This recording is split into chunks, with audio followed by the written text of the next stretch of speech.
I lived in that dismal hole, almost deprived of light and air, and with no space to move my limbs for nearly 7 years. My body still suffers from the effects of that long imprisonment, to say nothing of my soul. Harriet Ann Jacobs was an African-American woman born into slavery on February 11, 1813. When the abuse from her master became unbearable, Jacobs escaped and hid in the attic of her grandmother's house. A small shed had been added to my grandmother's house years ago. Some boards were laid across the supporters at the top, and between these boards and the roof was a very small attic, never occupied by anything but rats and mice.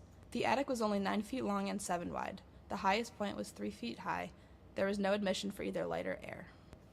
Because of the small area that Jacobs was forced to live in, she was permanently physically and emotionally disabled. The people that she found allowed her to watch her children grow up and play, but not being able to communicate with them was heartbreaking for her. I knew mourning only by the noises I heard. In my small den, day and night were all the same.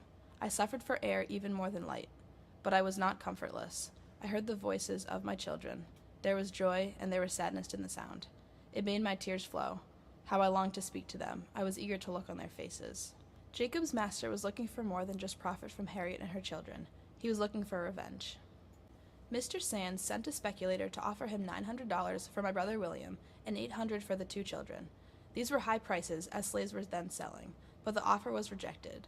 If it had been merely a question of money, the doctor would have sold any boy of Benny's age for $200, but he could not bear to give up the power of revenge. Harriet's master told Harriet's grandmother that she would never see the children again until Harriet was returned back to her master.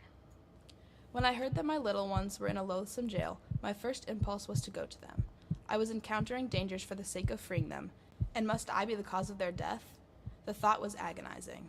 My benefactress tried to soothe me by telling me that my aunt would take good care of the children while they remained in jail. But it added to my pain to think that the good old aunt, who had always been so kind of her sister's orphan children, should be shut up in prison for no other crime than loving them. The time that Jacobs had to spend away from her children was very painful to her. Yet she had great sympathy for women who never experienced the joy of motherhood, her aunt, for example. She had gone through the world childless. She had never had little ones to clasp their arms round her neck. No sweet little voices had called her mother. She had never pressed her own infants to her heart, with the feeling that even in fetters there is something to live for. Even though Harriet spent the majority of 7 years having no contact with her children, she still had a very strong love for them. Through the peephole, sometimes she was able to get a glimpse of them or hear them outside. Even just those little things made it all worth it. It was even worth remaining in the attic with absolutely no space to move. Harriet Jacobs knew that remaining in her crawl space enabled her to keep a close eye on her children and to make sure that they were safe, while working towards her own freedom and the reuniting of her family.